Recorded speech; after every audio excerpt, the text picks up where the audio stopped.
Pour l'heure, marquons une pause, 20h20 sur France Info, c'est le moment du fil info avec vous, Claire Breguet-Lamarre. Il ne faut pas tirer de conséquences excessives de scrutins qui sont d'abord des scrutins locaux. Emmanuel Macron commente le second tour des municipales depuis Berlin où il est en déplacement. C'est une réponse du président de la République au lendemain de cette vague verte qui a emporté plusieurs grandes villes. Emmanuel Macron qui un peu plus tôt dans la journée a reçu à l'Elysée ses 150 Français de la Convention citoyenne sur le climat.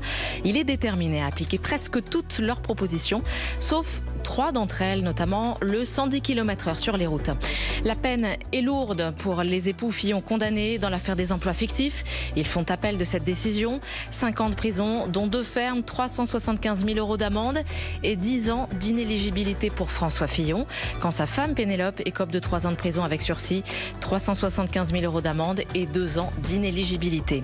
Ils sont en garde à vue dans les locaux de l'IGPN. 6 policiers de Seine-Saint-Denis soupçonnés d'avoir racketté des délinquants et notamment des trafiquants de drogue. La compagnie dans laquelle ils travaillent a déjà fait l'objet d'une enquête pour des soupçons de violence policière. C'était en août 2019.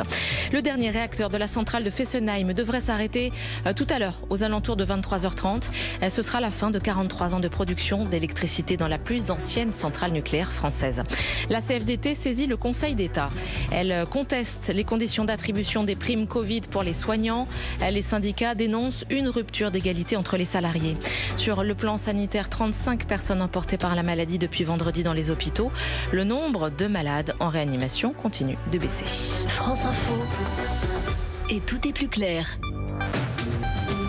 20h, 21h, les informés, Jean-François Aquili. Justement, voici Emmanuel Macron ce matin avec ses 110 km/h. Jamais